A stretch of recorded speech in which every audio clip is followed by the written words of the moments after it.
Chapter 11. Borden the Island Beast. Flash acred cleanly through the damp air, and curled over the upper deck wall, catching hard around the surviving section of the carved rail. Indy gave it one firm tug, then another. The wood overhead creaked but held. There, he said. Ximena stared up. That never stops being impressive, eh? Don't sound too amazed. Makes me nervous. He braced his boots against the rock and started up first, using the whip as support while finding his footing against the seams in the hull where warped planks and projecting fastenings gave him just enough purchase. The leather of his jacket brushed the wet wood as he climbed. Salt stung the air around him. A loose fragment of scale-like marine growth cracked under one boot heel and fell into the rocks below. He kept his weight controlled and steady, moving with the caution of someone who had spent too much of his life climbing unstable things in the dark.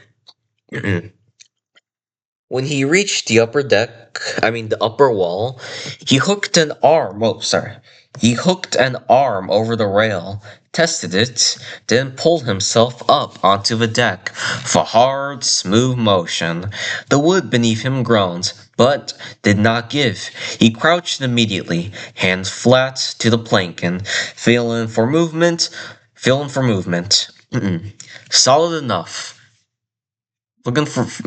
He looked down. Your turn. Ximena reached for the whip, tested the tension, and began climbing after him. She moved faster than Indy had, lighter and more agile, but the ship made itself known under her hands. The hull was slicker than it looked, and the salt-hardened ridges of old marine growth bit against her palms. Once her boots slipped slightly against the wood, sending the fragment of decay. Oh, sorry, hold on. Let me restart that sentence, sorry.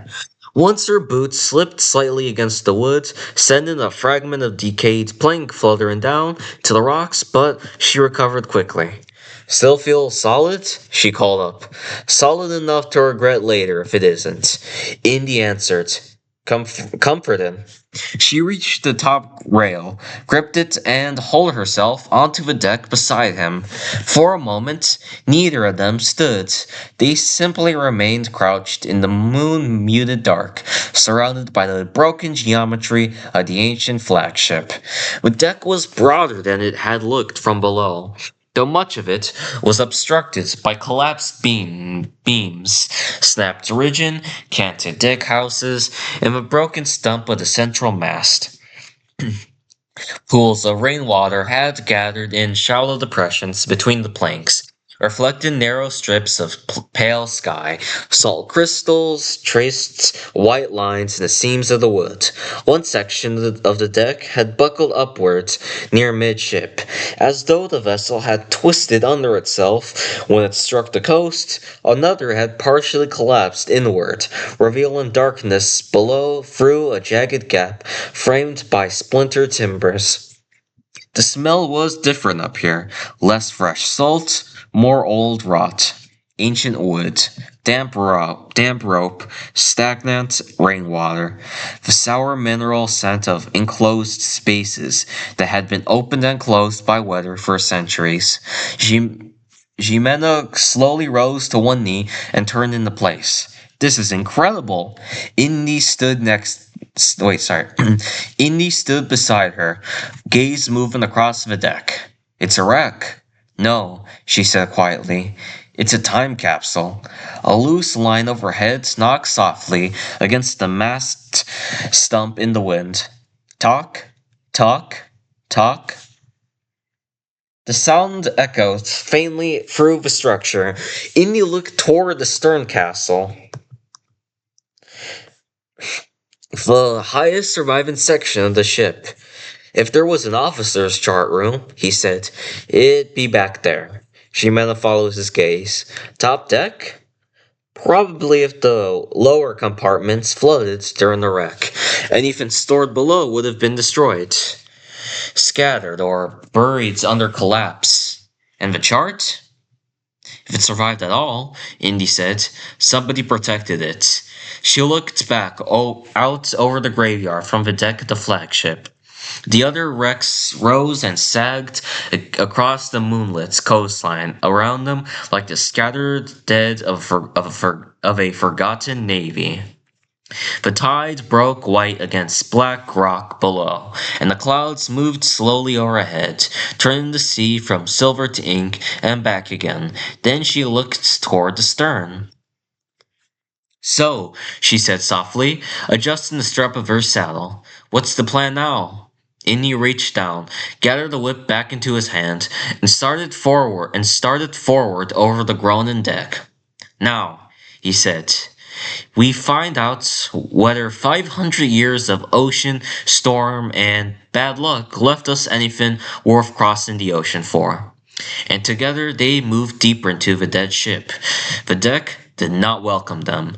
It shifted, not enough to throw them, but enough to remind them that the ship was no longer whole. Every step pressed against wood that had soaked, dried, split, and settled for centuries. The planks gave faintly under their weight, creaking low and uneven, as if the vessel itself were waking up just enough to notice them. Indy moved first, careful and deliberate, testing each step before committing his weight. Ximena followed just behind him, her boots landing lighter, quicker but no less caution. The night pressed in around them. The clouds above dragged slowly across the sky, letting thin strips of moonlight slide across the deck before swallowing them again. When the light hit just right, the ship revealed itself in pieces, detailing emerging and vanishing like something half remembered. Watch your footing, Indy muttered. Deck's not uniform. No kidding, Ximena replied, stepping over a warped plank that dipped inward. Feels like walking on ribs. That's because it is. They moved forwards along the main deck. The first structure they came across was what remained of the lifeboats, or what had once been lifeboats. Several of them still hung along the sides of the ship, suspended from cracked davits that leaned outward at unnatural angles. The ropes that once held them had hardened into stiff, salt-encrusted lines. Some snapped entirely, others clinging on by sheer stubbornness. One boat had fallen long ago and now lay split open against the rocks below.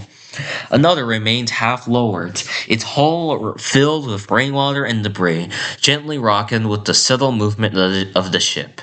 Ximena stepped closer to one and ran her light across it. They never got them down in time. Innie glanced at it briefly.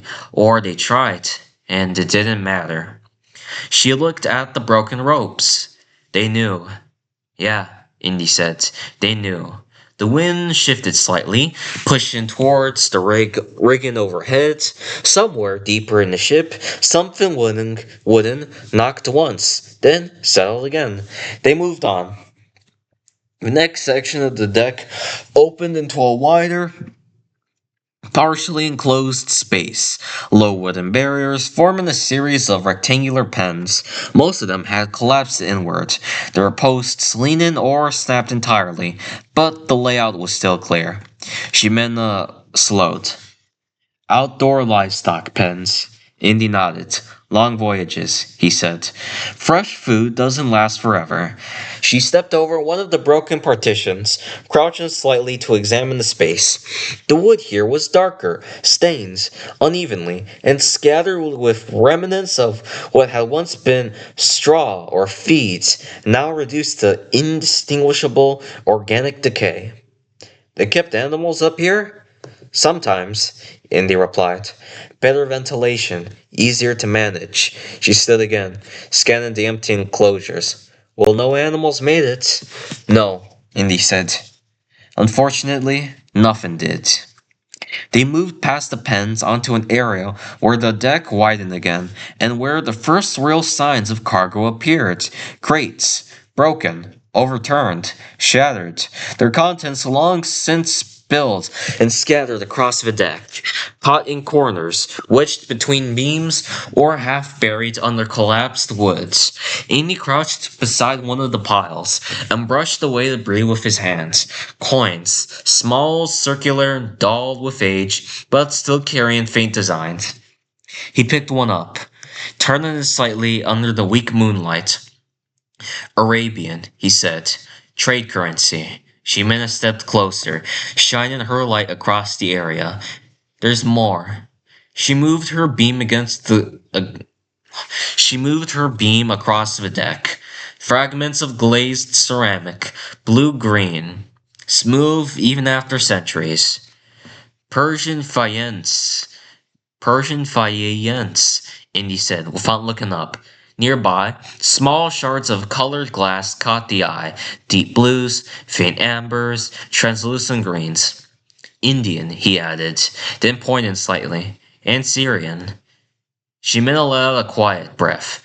This ship was carrying half of the world. That's the idea, Indy said, setting the coin back down. These fleets weren't just exploration, they were diplomacy, trade, power. She looked around at the scattered remains, and now it's just debris. Indy stood. Debris that's been sitting here for 500 years to be exact. He corrected. Means nobody came back for it, or nobody survived to tell them where it was. Indy didn't respond to that. Instead, he stepped forward and stopped. Ximena noticed immediately. What? He didn't answer. He just nodded slightly toward the far side of the deck. She followed his gaze. Skeletons. Several of them. They lay scattered across the deck, positioned in ways that told their own story without needing words. One rested slumped against a section of railing, its skull tilted slightly downward as if it had simply sat and never stood again. Another lay sprawled face down near the broken edge of a hatch, one arm stretched forward, fingers curled into the wood. But what stood out most, they were still clothed. They were still fully clothed. Layers of fabric clung to bone, preserved in fragments, darkened, brittle, but still recognizable. Some wore what remained of naval garments, structured, reinforced, possibly officers. Others had lighter clothing, simpler cuts. Jimena's voice dropped slightly. They didn't make it off? No, Indy said. They didn't. He stepped past them, found Sloan. Ximena lingered a second longer, just enough to take it in, then followed. They reached the base of a stair structure leading upwards toward the stern castle. The steps were narrow, uneven, and partially warped, but still intact enough to climb. Indy placed a foot on the first step. Testing it, it creaked, but held. Up we go, he said. They climbed. The first level above the main deck partially collapsed, its floor uneven, sections carved inward, forcing them to move carefully along the edges. The second level was more intact, though cluttered with debris, broken beams, remnants of furniture, fragments of what had been once storage or living quarters. By the time they reached the third level, the structure narrowed, and beyond it, the stern cabin. It rose above the rest of the ship like a broken crown, its outer walls still partially intact, its windows long gone, but their frames still visible. The interior was shadowed, protected from the worst of the elements, but not untouched. The wood here was darker, less exposed, but still aged, still worn. Ximena stepped inside first, her light cutting through the darkness. This is it, she said quietly. Command quarters. Indy followed. The space was divided into levels, raised platforms, sections that had once been held desks, charts, instruments, fragments of carved wood still clung to the walls, faint traces of what had been ornate detailing, but now it was empty, collapsed. Shelving, collapsed shelving, rotten surfaces, nothing intact, no map. Ximena turned slowly, scanning every corner. Nothing. Indy checked the far wall, then the floor, then what remained of a raised platform. Keep looking, they searched. Furrow, careful, nothing. After several minutes, Ximena stepped back, frustration creeping in. It should be here. Indy stood still, scanning one last time. Yeah, he said. It should. Chapter 12. Not alone.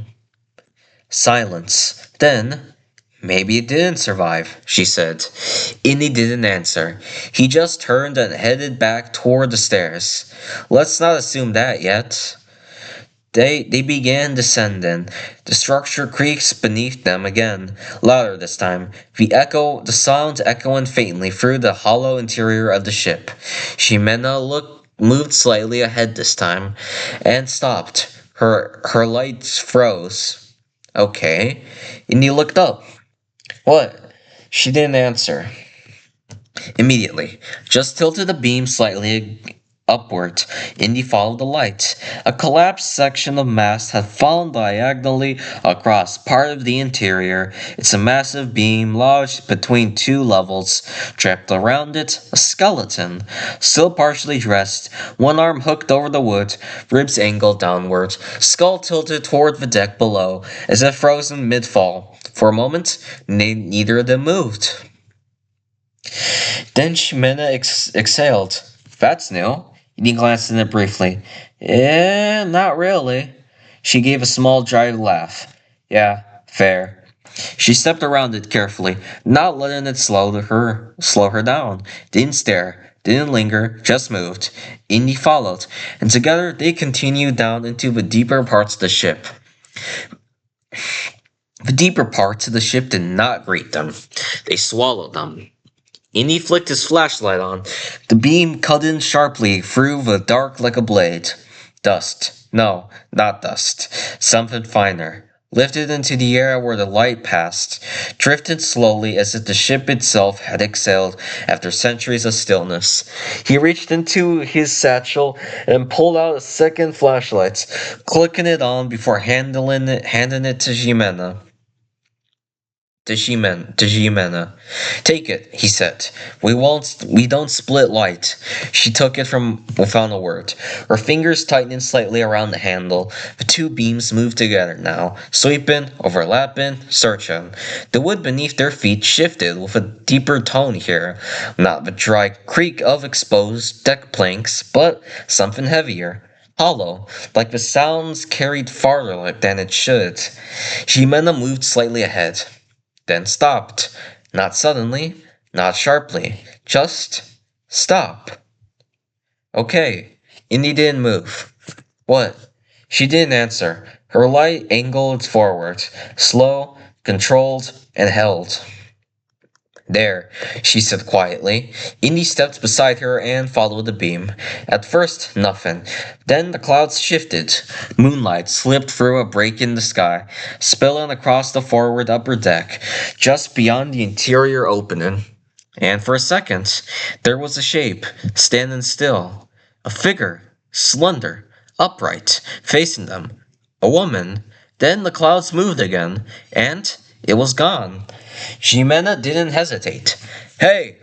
She was already moving, pushing past Indy and climbing toward the front upper deck. Boots hidden wood. Now, faster now. Urgency replacing caution.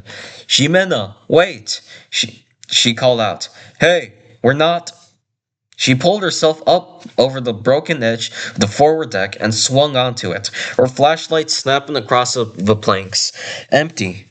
Wind, clouds, nothing. She turned quickly, sweeping the lights, left, right, forward. No. Indy climbed up behind her, slower, quieter. When he reached the deck, he didn't rush. He just stood, watching his face, reading it. What did you see? He asked. A person, she said immediately. Right here, she pointed. A woman, standing still. She was right there. Andy said nothing at first. He stepped forward, his beam tracing the outline of the deck. Broken railings, warped planks, fragments of rope dragging lightly in the wind. No movement, no footprints, just the ship. Then his lights shifted downwards. Look at this. Shimeno followed the beam. The forward deck wasn't empty. It was structured. Rows of low wooden compartments ran along the length of the space, narrower and more refined than the livestock pens they'd passed earlier. Thin channels cut through the wood, forming a grid-like system that collected and redirected water. "What is this?" she asked. Indy crouched, brushing away debris with his hands. "Aquatic cultivation," he said. "Primitive aquaculture." He traced one of the channels. They were growing something here, or maintaining it. Shimeno moved closer, scanning the area. Crates were stacked along the far side. Some collapsed, others still intact, enough to show their purpose. Inside were tools, curved metal instruments, rusted but still recognizable. Containers, broken open, remnants of what might have once held seeds, plant matter, or small marine life. "Agricultural equipment," she said. Indy nodded. Long voyages needed sustainability. These fleets didn't rely entirely on stored food. Ximena straightened, slowly, her light sweeping across the empty deck again. "But no person." "No," Indy said. She frowned. "I know what I saw. I know what I saw. I'm not saying you didn't." That didn't help. She exhaled, running a hand briefly through her hair before tightening her grip on the flashlight. "Then, where did she go?" Indy didn't answer. He stepped toward the edge of the deck, looking out over the graveyard below. The other ships loomed in the distance, their broken silhouettes shifting as the clouds dragged across the sky. The tide crashed against the rocks in slow, rhythmic bursts. Nothing moved between them. Nothing crossed the water. Nothing stood watching them. But the feeling didn't go away. Indy turned back. "We keep moving." Shimena nodded. "Yeah." They moved toward the interior structure of the forward deck. The entrance partially collapsed, but still open enough to pass through. The wood around it was darker, less exposed to the elements, but warped and uneven. Indy stepped through first. The light hit angled beams, low ceilings, narrow passageways, reinforced with thick supports. The space tightened around them immediately, the air growing heavier, older. Jimena stepped in behind him. "Feels different now. Feels different down here." "It is," Indy said. "This part of the ship held." She glanced back once, toward the deck, toward where she had seen the figure. Still nothing. No movement. No trace. She turned back. "Let's find that map." Indy adjusted his grip on the flashlight, the beam steady as it pushed deeper into the ship. "Yeah," he said. "But this time," he paused, we pay attention." The ship creaked again, and somewhere deeper inside, something answered.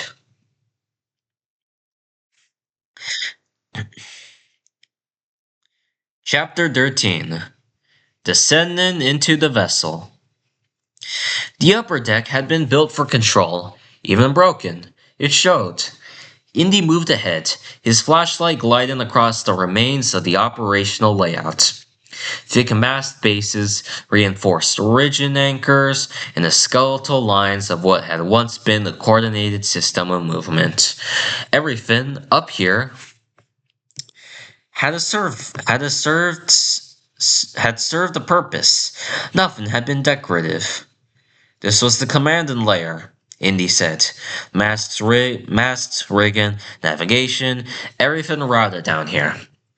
Ximena stepped past a corroded mount, her light catching the outline of a cannon partially embedded in warped wood. Defense too. And he nodded. About 2 dozen bronze cannons, give or take. Enough to make sure nobody interfered. She glanced back briefly at the stern castle rising behind them. 3 levels back there, 2 up front. This thing was basically a floating city. More like a moving one, Indy said, and a controlled one. They moved toward a forward structure where access below decks remained partially intact. The open end was narrow, angled slightly from the damage, but still usable. Indy stepped down. The air changed immediately.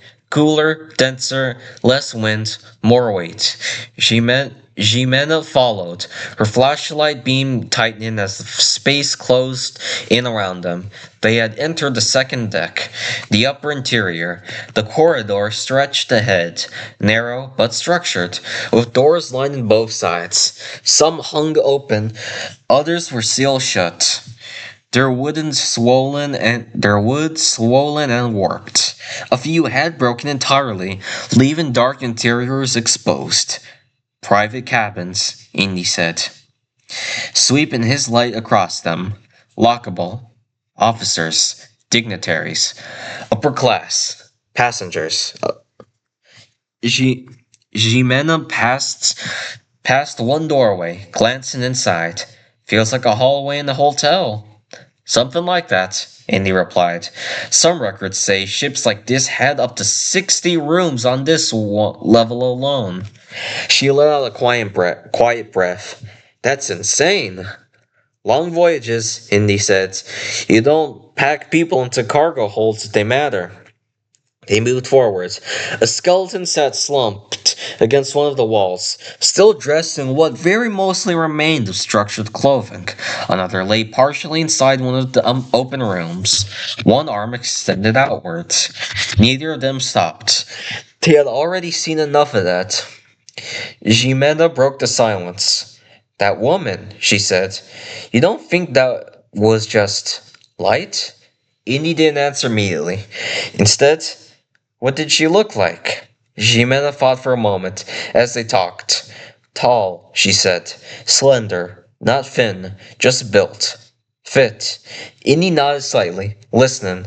Lighter brown skin, she continued. Straight hair. Dark. She was just standing there, still. She frowned slightly, watching. Indy's expression didn't change. And you're sure? I know what I saw. They reached a turn in the corridor. Indy angled his light around the corner first. Then something moved. Fast. A shape cut across the far end of the hallway. Gone almost instantly, slipping past an opening deeper in the structure. Indy saw it. Not clearly, but enough. Both of them froze. Okay, Jimena said under her breath. Indy didn't say anything. His hand was already moving. In one smooth motion, he reached beneath his jacket and pulled out one of his 2 Browning high-power pistols. The metal caught the beam of his flashlight for a split second before settling into his grip. He racked it back. Click. The sounds cut through the corridor. Sharp, deliberate, not quiet, not hidden. A statement. Indy's expression shifted, just slightly. A faint smirk, not amused, certain he wasn't guessing anymore. Yeah, he said quietly. We're not alone. Jimena adjusted her grip on the flashlight, her posture tightening. You saw that too? Yeah. He stepped forward now, slower, controlled, his pistol steady in hand. Didn't get a good look, he added, but it wasn't nothing. The corridor stretched ahead of them, darker now. Still, waiting, Jimena exhaled once. So, what's the plan? Indy didn't take his eyes off the passage ahead. We find out who or what that is. He moved forward another step, before it finds us first. Indy didn't rush the corner, but he didn't hesitate either. His pace subtly, more direct, less cautious, more committed. The pistol stayed steady in his hand, angled just low enough to move but high enough to fire without adjustment.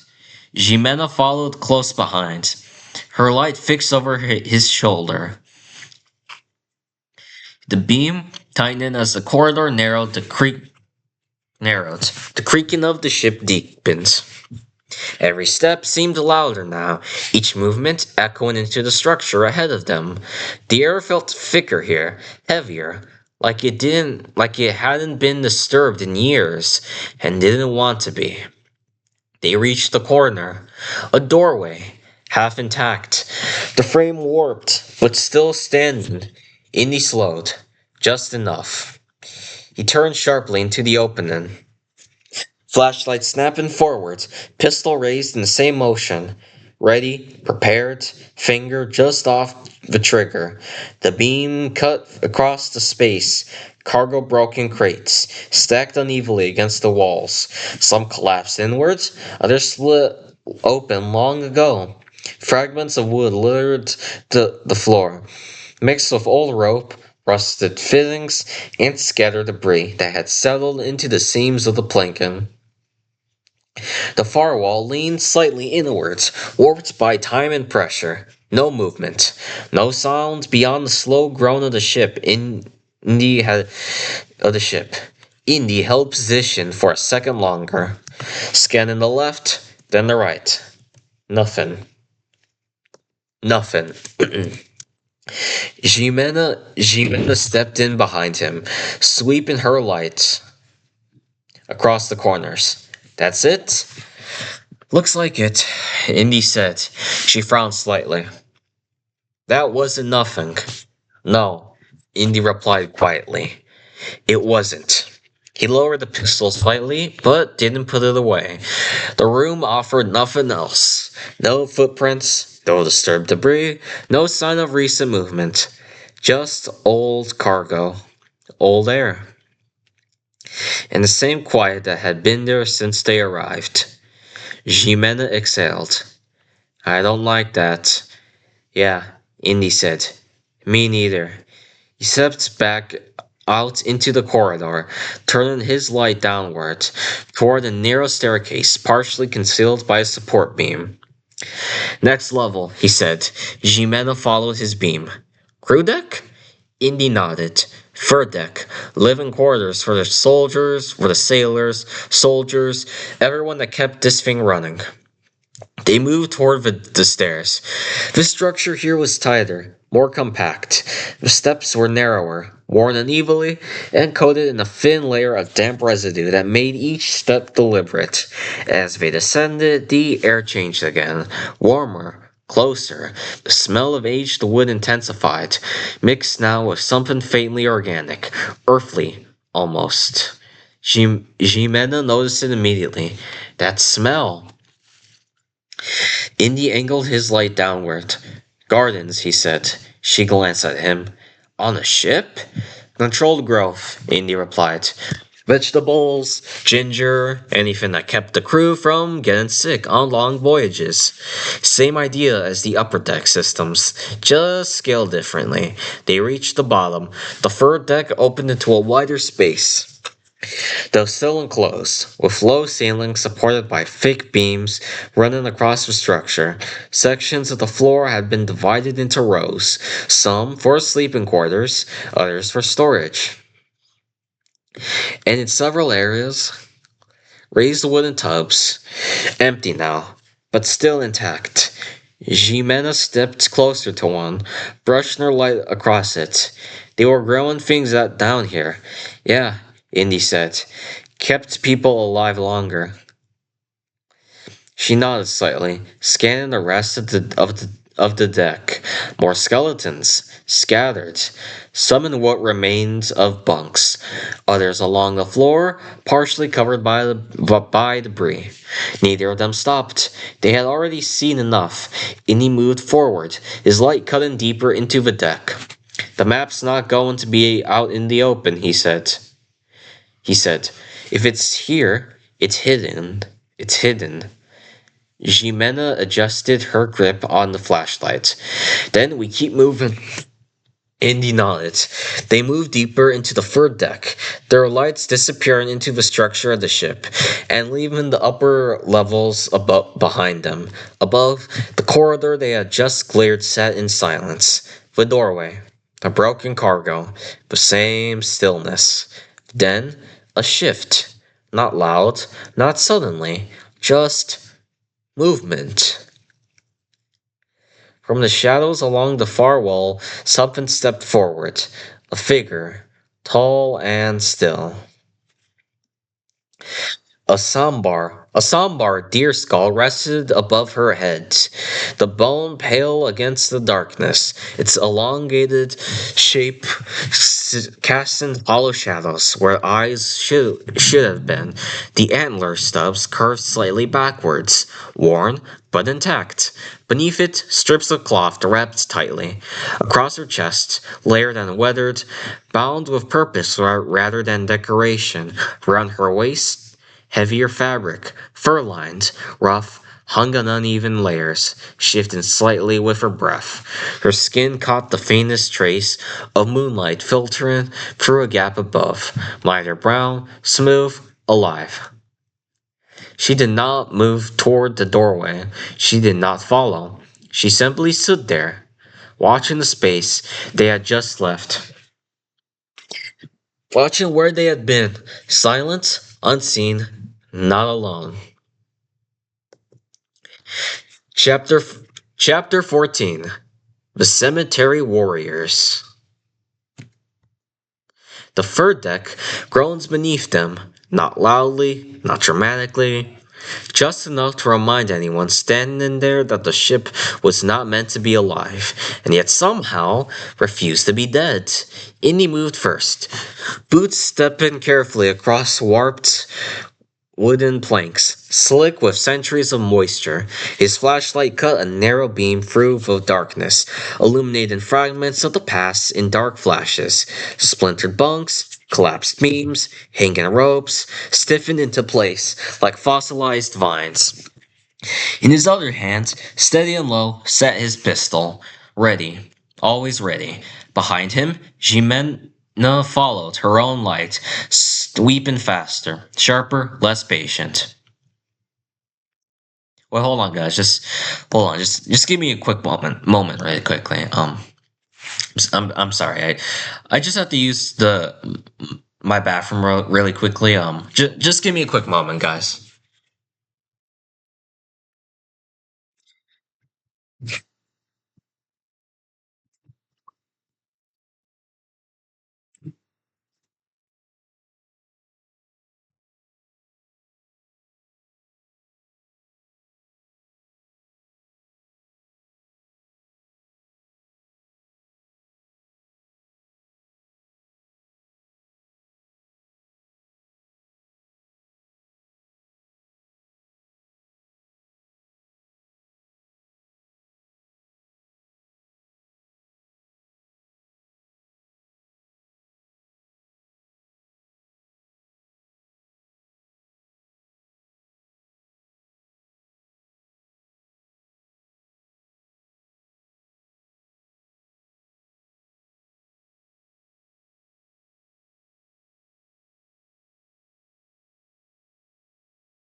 All right, sorry about that, guys. I'm back. Sorry about that.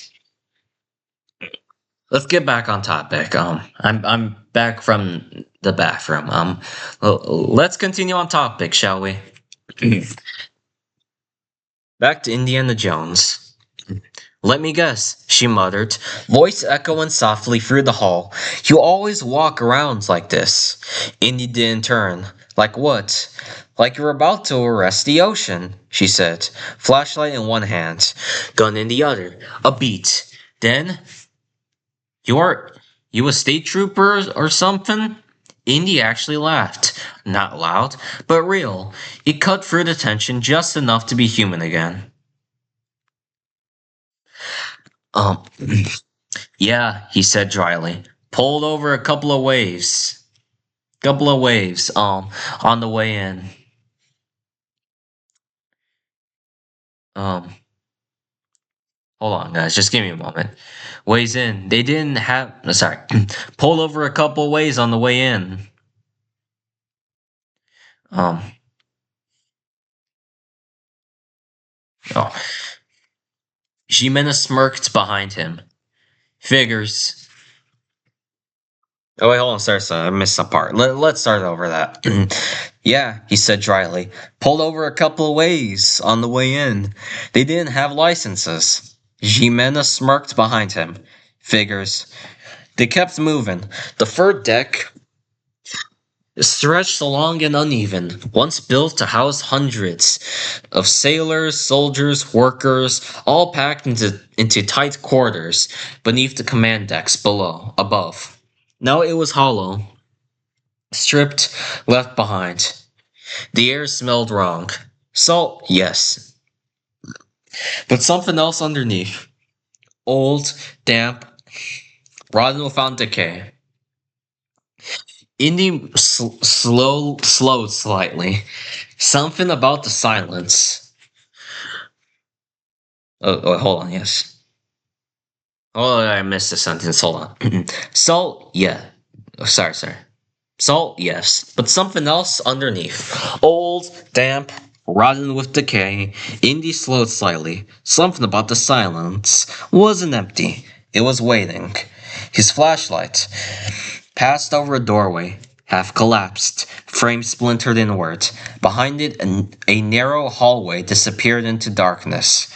Jimena's light followed, and then movement. Fast. A shadow cut across the corridor. Jimena froze. You saw that, right? Indy didn't answer immediately. His gun lifted slightly. Yeah, he said quietly. Another flicker. Gone. But this time, Jimena saw more. A shape. Human. Running. For a split second, a skull. Elongated. Animal. Her breath caught. No, she whispered, because she recognized it.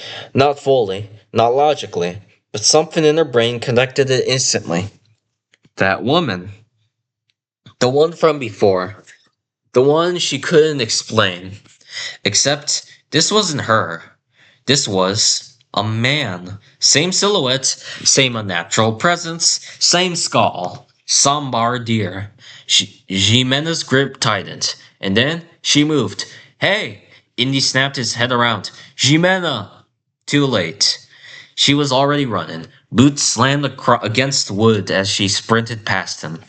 Light bouncing wildly as she dove into the corridor. Jimena! Indy cursed under his breath and followed immediately. The hallway twisted tighter than expected. Walls narrowing, beams cutting low overhead. The air grew heavier, thicker, as if the ship itself was closing in. Head, footsteps. Not panicked, controlled. Jimena pushed harder. Stop! The figure didn't stop. Didn't even hesitate. It turned sharply and disappeared down the ladder shaft. Jimena didn't slow. She reached the opening and dropped immediately, grabbing the ladder and sliding down fast. Jimena, wait! Indy hit the ladder seconds later, descending after her. Boots thudding against wood as he dropped to the next level. The moment Indy landed, he felt it. Different. The air here was colder, denser, heavier than the decks above. This wasn't a primitive space. This was the foundation, the belly of the ship. Ballast, storage, weight, stability. His flashlight swept outward, and the beam revealed something massive.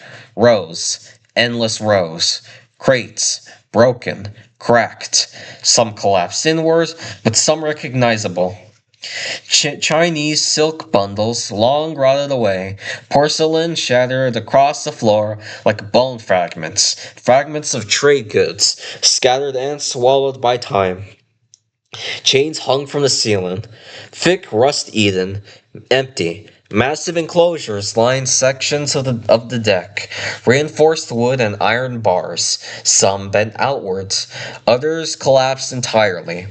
Jimena stood ahead of him, brave and slightly, heavier now, her light scanning slowly.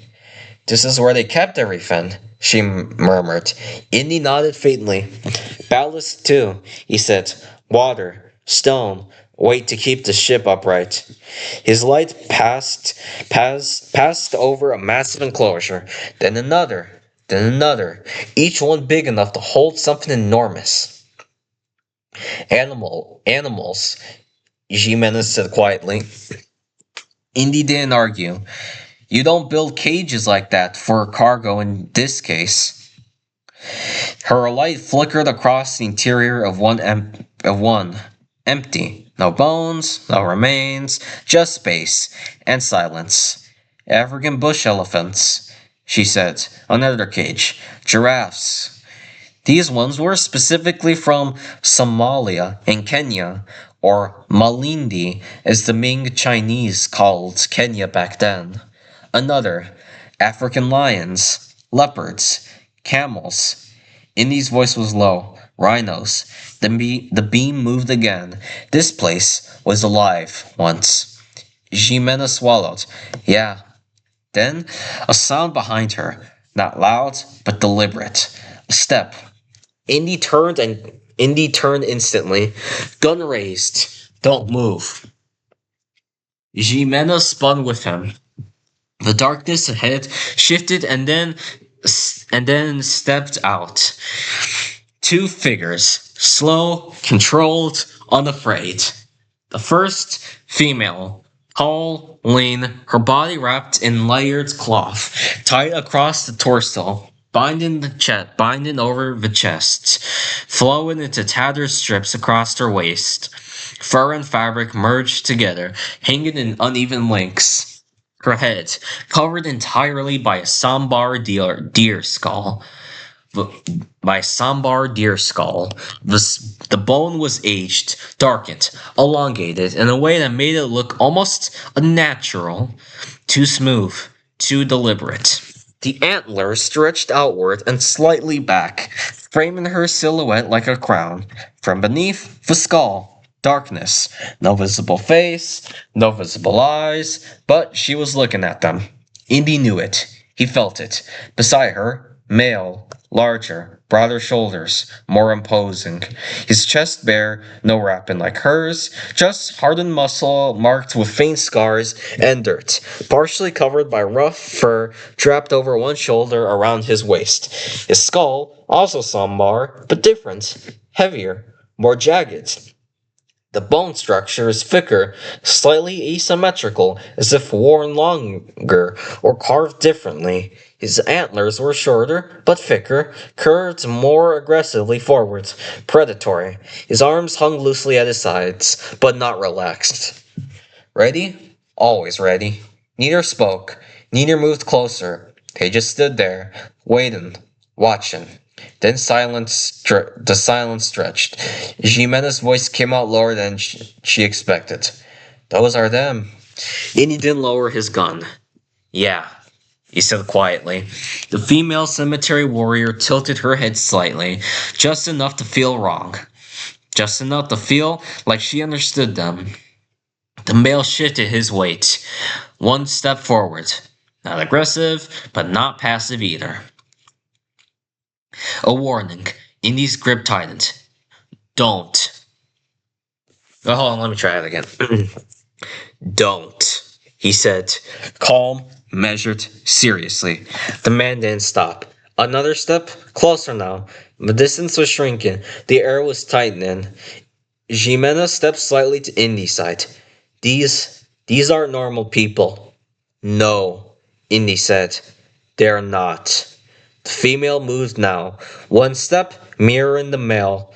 Perfectly synchronized, not coordinated, connected. That was much worse. That was worse. Much worse. Indy adjusted his stance slightly. Gun steady. Flashlight beam locked directly on them. All right, he said quietly. Let's not do anything stupid. The male tilted his head just slightly, as if considering. Then he took another step forward, and this time Indy didn't wait. The tension snapped. Everything was about to break. Chapter 15: The Cemetery Warriors. The distance collapsed. The male cemetery warrior came in fast. Too fast for something that size. His movement wasn't reckless. It was practiced, efficient, like he'd done this before, many times. Jimena, move! She twisted to the side, just as the strike came down. Now she saw it clearly. Weapon. A long curved blade, somewhere between a machete and a ritual sword. That edge wasn't clean like steel. It looked chipped, layered, almost like obsidian fused with hammered metal. The surface carried faint carvings, lines and symbols etched onto it, worn but deliberate. It hummed faintly as it cut through the air. Not a sound, a feeling. The blades passed inches from her shoulder and slammed into a wooden support beam. Thud! The wood split instantly. Jimena didn't freeze. She drove forward. Her fist snapped out. Not wild, not panicked. Clean and direct. Straight into the warrior's ribs. Solid, he didn't flinch. Not even a step back. Yeah, she muttered under her breath. That's not normal. Behind him, movement. The female. She moved different, lighter, faster. Her weapon flashed into view. A pair of short, hooked blades, one in each hand. Their edges carved inwards like talons, built for pulling, catching, and tearing. Oh, sorry about that. Sorry. That's just from my older brother. Sorry about that. Their edge. Alright, I already read that part. Their handles were wrapped tight, matching the male's weapon, aged hide, dark and worn. She didn't swing immediately. She circled. Jimena caught it. Indy, she's trying to flank. I can see it. The male yanked his blade free from the beam and came again, this time horizontal. Jimena dropped low. The blades passed over her head, close enough that she felt the air shift. She rolled, came up fast, and the female was already there. One of the hooked blades snapped forward. Jimena barely got her forearm up in time. Clang. Clang. The impact wasn't sharp. It was heavy, like it didn't hit with something that didn't belong in the same category as a knife. She staggered back a step. The female pressed forwards, silent, relentless. Her movements precise, almost rhythmic. Now attacking wildly, testing, probing. Jimena's breathing picked up, but her eyes stayed locked. All right, she muttered, resetting her stance. You want to dance? Let's go. She lunged forwards, faster than before. Her strike wasn't aimed to hurt. It was aimed to break the rhythm. She slammed her shoulder into the female warrior, forcing space between them. It worked for a second. Then the male stepped in again. Too close, too fast.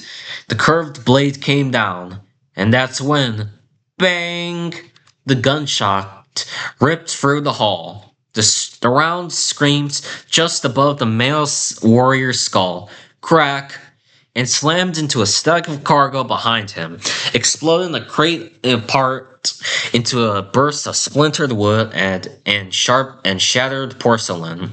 Both warriors stopped, not startled, not panicked, but aware. Indy stepped forward slightly, arm extended, Browning high power steady in his grip. All right, he said evenly. That was the warning. The male didn't move. The female didn't move. Indy's finger tightened. Bang, bang, bang. Three more shots. One into the wall. Crack. One into the ceiling. Thunder and splinter. One into a hanging chain. Clang, clang, clang. The entire hole seemed to shake with the echoes. Dust fell, the wood cracked, the confined space amplified everything. Every gunshot turned into a violent, concussive roar. Now, the warriors reacted. Not fear, recognition. The male shifted back, half a step. The female mirrored him instantly. Their heads tilted just slightly, like they were recalculating. Indy didn't lower his gun. Yeah, he said quietly. That changes things. The male took one step back, then another. The female followed. Perfect synced. Not retreating in panic, disengaging, deliberate, controlled. Within seconds, they slipped back into the darkness. Gone. Just like before, silence hit hard. The echoes of the gunshots faded slowly, leaving behind only the sound of Jimena's breathing. Heavy, sharp, real. What the hell? She muttered, hands still raised, adrenaline not ready to let go. Indy didn't answer immediately. He kept his gun up, scanning, waiting. Nothing moved. Nothing came back. Only then he exhaled, lowering slightly, and finished the magazine. Bang! The final sound slammed into a distant beam, the echo rolling through the hole like a final warning. Then, click, empty, smooth, automatic. He dropped the magazine, reached into his jacket, new one, slid it in, locked, cock, ready. Only then did he finally lower the weapon. Jimena stared at him, still catching her breath, still processing. Are you sure? She said between breaths, voice edged with disbelief. You are the state trooper? Indy glanced at her, then a faint smirk. Part time. He held the pistol, steady. A moment longer, then finally eased it down. Jimena exhaled hard, running the hands through her hair. Those things don't fight like normal people. No, Indy said, scanning the darkness one last time. They don't. He holstered the pistol with a practiced motion. Click, secure, the tension didn't leave. It just shifted. Jimena straightened up, forcing her breathing to slow. Okay, she said, more focused now. So, what are they? What are they? Indy leaned slightly, picking up a fragment of shattered crate, turning it absently in his hands. Guards, he said. Jimena frowned. Guards? Yeah, Indy continued, nodding slightly. Not random, not wandering. He gestured toward the direction they fled. They were watching us the moment we stepped down here. Jimena crossed her arms slightly, protecting something. Exactly, Indy set the wood aside. The map, the wreck, whatever Jong-Hu left behind, whatever leads to Zealandia. Jimena glanced back into the darkness. They didn't try to beat us immediately. Indy nodded. Because we aren't a confirmed threat yet. A beat. Now we are. That sat for a second. Then Jimena spoke again. Slower this time. They moved the same, she said. At the same time, Indy's expression tightened slightly. Yeah, he said. I noticed. Twins? Indy gave a small nod. Wouldn't surprise me. He paused, thinking. Same build ratios, same reaction timing, no verbal communication. Jimena glanced back towards where they disappeared. That wasn't coordination. No, Indy said quietly. That was instinct. Silence again. Then Indy shifted slightly, thinking deeper now. There's something else. Jimena looked at him. What? He gestured faintly towards the ship around Zhonghe. Jimena raised an eyebrow. What about him? Indy took a breath. His fleets didn't just pass through here. He looked at her directly.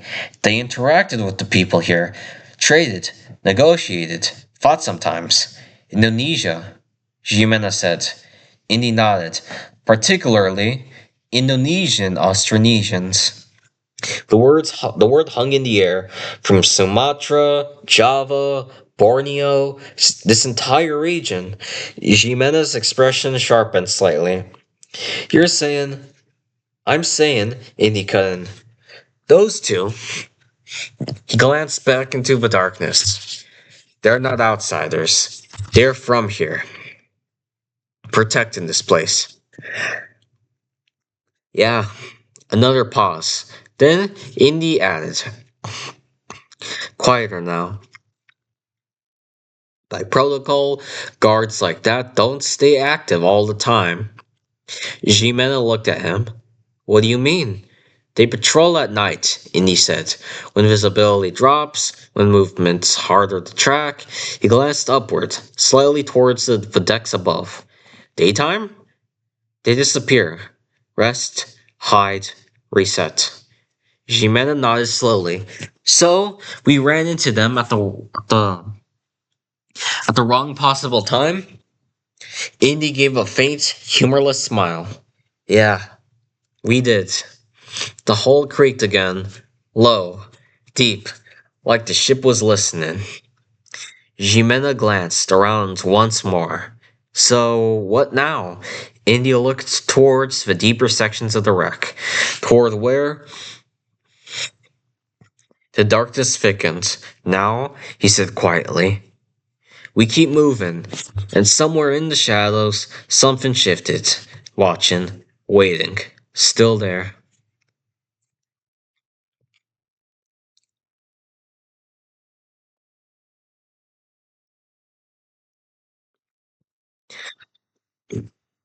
Chapter 17. The Zealandian Navigational Map. The climb back up felt longer than it should have. The ladder creaked under their weight as Indy ascended first, one hand gripping the rung, the other holding his flashlight tight while his Browning high power stayed angled and ready. The beam cut upwards into darkness, revealing the underside of the third deck, jagged beams, broken supports, and hanging rope that swayed slightly in the still air. Jimena followed close behind. Neither spoke at first, not after what they had just seen. Indy Indy pulled himself up over the edge and spoke at first, not after what they had just seen. Indy pulled himself up over the edge and stepped out onto the third deck again, boots landing softly against the warped planks. The moment he was fully up, he raised the pistol. Firm, steady, flashlight sweeping left. Movement, he was fully up. He raised the pistol. Firm, steady, flashlight sweeping left. Then right. Then forward. Nothing. No movement. No sound beyond the low groaning on the ship itself. Jimena climbed up beside him, scanning quickly. You think they're still here? And he didn't answer immediately. His eyes kept moving, checking, rechecking, clearing angles like instinct. Finally, no, he said quietly. Jimena looked at him. You sure? Indy lowered the beam slightly, but didn't relax his stance yet. They disengaged clean, he said. No hesitation, no follow-up. He glanced toward the lower deck hatch behind them. If they wanted us dead, they would have pressed. Jimena folded her arms slightly, still alert. So where'd they go? Indy exhaled lightly through his nose. Same way we came in. Or faster. He gestured vaguely towards the far end of the deck. These ships aren't sealed. Hull breaches, broken planks, collapsed sections. There are a dozen ways out. Jimena followed his line of sight. The coastline. Yeah, Indy said. They probably moved through the decks, exited the wreck, and disappeared into the jungle canopy. A beat. They know this terrain. Ximena nodded slowly. Better than we ever will. Indy's grip on the pistol tightened slightly for a second longer, then eased. Doesn't mean they won't come back. He tilted his head upward slightly, as if sensing something beyond the hole. The sun's the sun's coming up soon. Jimena glanced instinctively towards where the sky would be beyond the deck. He said, You said they patrol at night. Indy nodded once. Yeah, which means they're running out of time. That settled it. Indy finally lowered the pistol fully.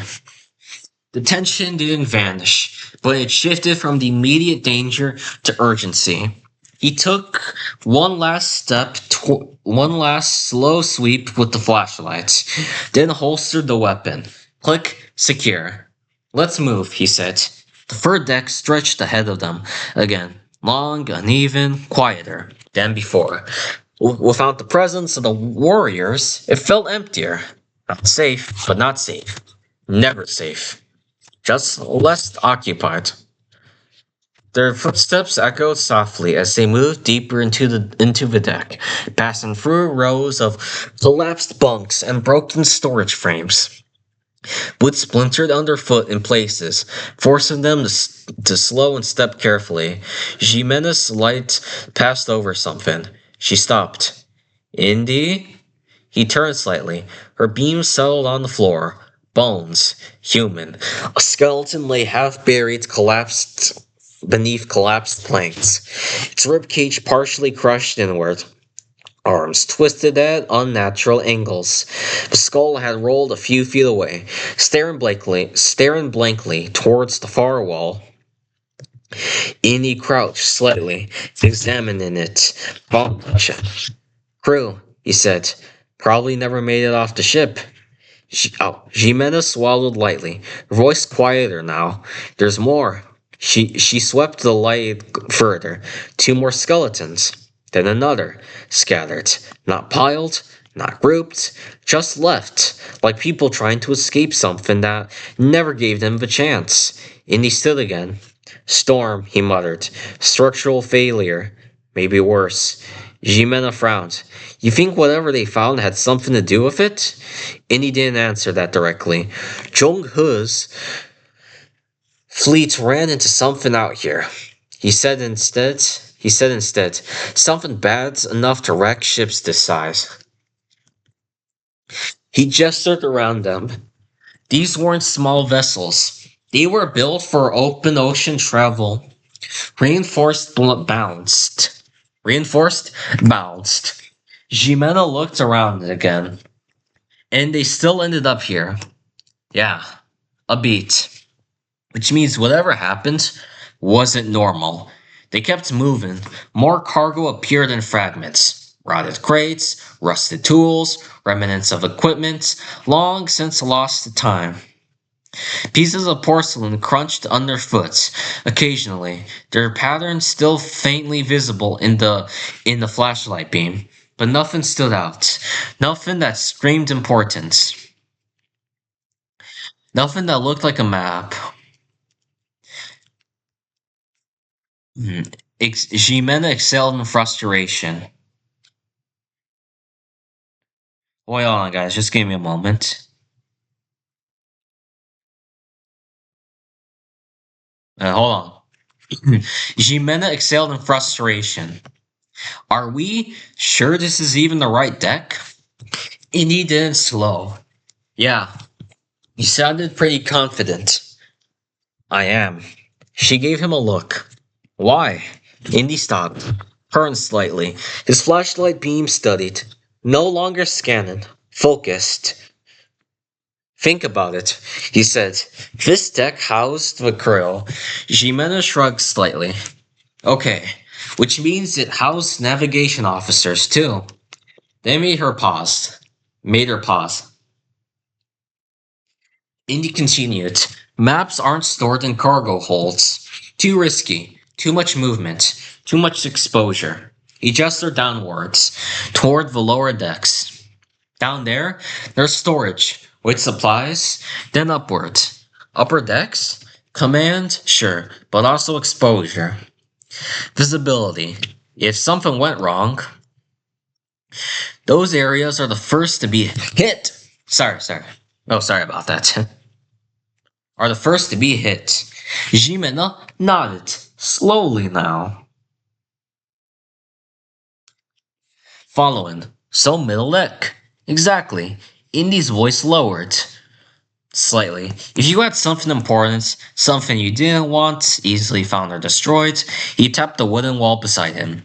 You keep it close to the people who know how to use it. Jimena's eyes scanned the deck again, more carefully now. Hidden in plain sight. Indy gave a faint nod, or hidden where only the right people would think to look. A beat, which means we missed something. The air felt tighter, not from danger, from realization. Jimena stepped forward, slowly, sweeping her light up more deliberately now, scanning not just surfaces, but patterns, breaks in structures, unusual placements, anything that didn't belong. So, we go slower, she said. Indy nodded. Yeah, his grip tightened slightly on the flashlight. We go smarter.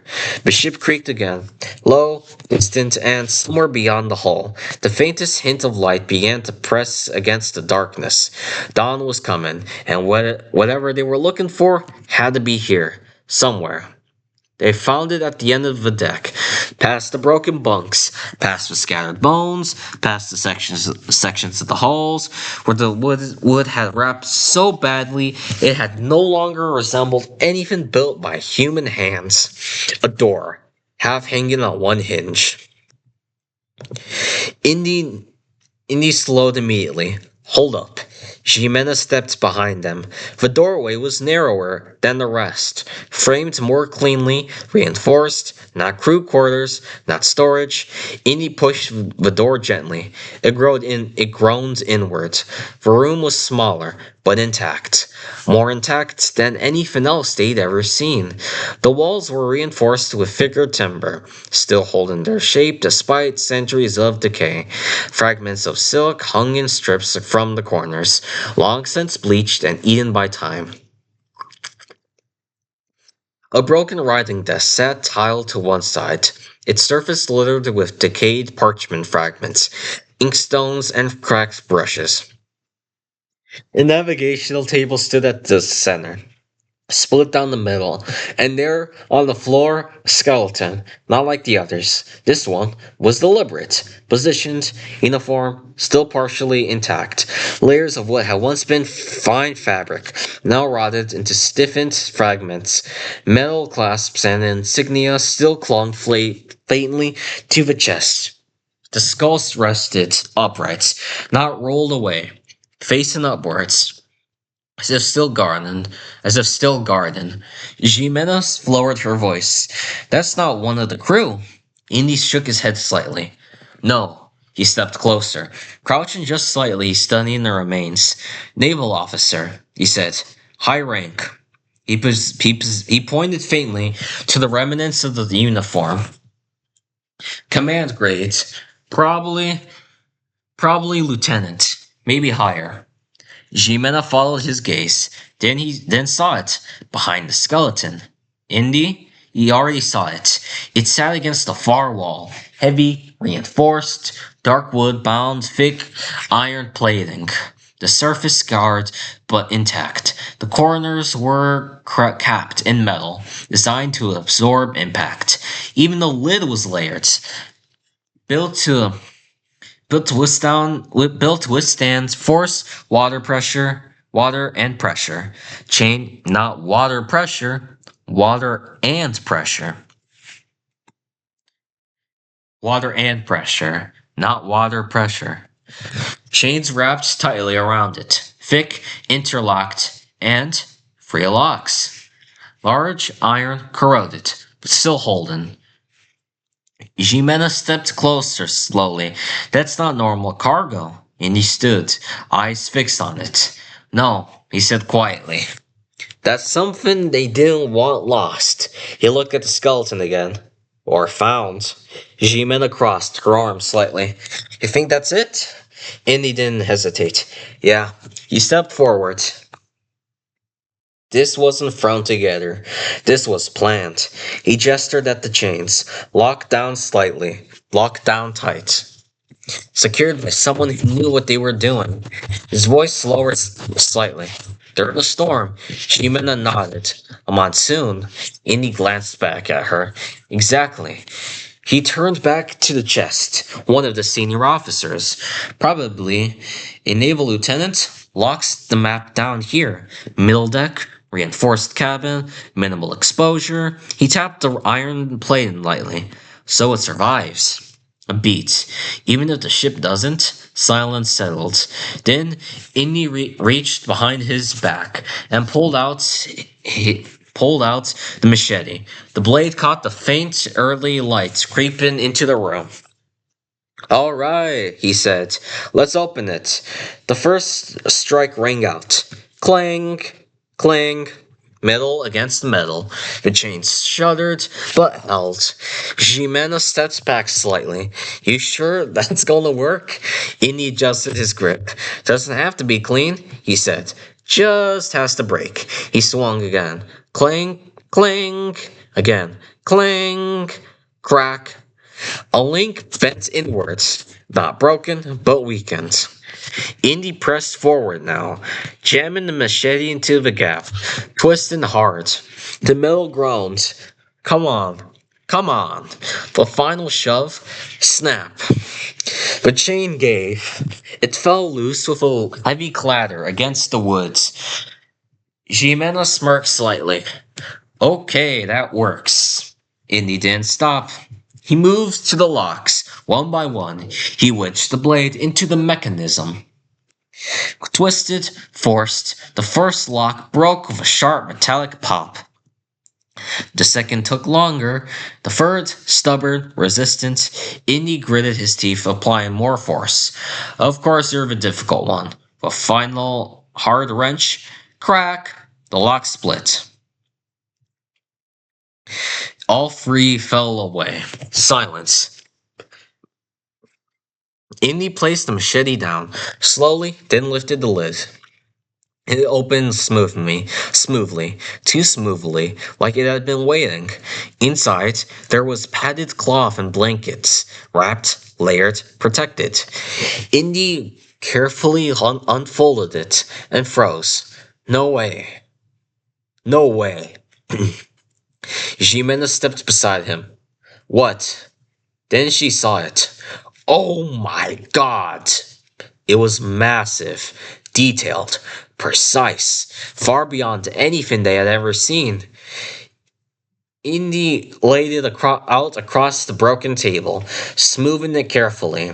The parchment was aged, but intact, reinforced at the edges, ink still sharp, lines still clear. His eyes scanned rapidly. He blinked. This is far more accurate than anything from Europe at this time. Jimena blinked. More than what? Those European Renaissance and late medieval era maps? Indy nodded. Yeah. He leaned in closer. Henricus Martellius. Well, okay. How do you say that? Henricus Martellus. I think I butchered that, but oh well. 1491, one of the most advanced maps of its time. He shook his head slightly. This, he tapped the parchment, flows it out of the water. He began tracing it, reading it aloud, slowly, carefully. Here, Africa, he pointed. East Africa, defined. Malindi. Kenya, marked coastlines accurate. His finger moved. Arabia, the Middle East, the Persian Gulf, the Indian subcontinent, fully outlined. He paused slightly. China, labeled under Ming authority. His finger moved upwards. Siberia fades out. He exhaled lightly, which makes sense. Nobody mapped that region properly yet. Jimena scanned the rest. No Americas. No, Indy said. No knowledge of them here. No Australasia and Oceania either. Right. Then his finger stopped. Wait. Jimena saw it too. South of the known world. Drawn clearly. Not speculation, not distortion. A continent, massive, ribbon shape, stretching across the lower portion of the map. Its scale, enormous. Indy, Jimena whispered. That's not supposed to be there. He didn't answer immediately. He leaned closer, examining. Cities, he pointed, structures drawn across the landmass. Geometric, organized. Greco-Roman layouts, then ziggurat structures, layered pyramids, massive, dominant. The continent was covered in them, and the script. Indy narrowed his eyes. This writing. Jimena leaned in. It looks familiar. Indy nodded slowly. Linear A, or something like it. Not identical, but close enough to send a chill through him. Then the label. Clear, centered. Written across the continent. Indy read it aloud. Zealandia. Silence. Heavy, real. Jimena stepped back slightly. That's it. Indy didn't move. Yeah, he kept scanning every detail, every line burning into memory. This isn't mythology, he said quietly. This isn't speculation. He tapped the map. This is navigation. A beat. Someone knew this place existed. Jimena's voice dropped. And Jung He found it. Indy nodded once.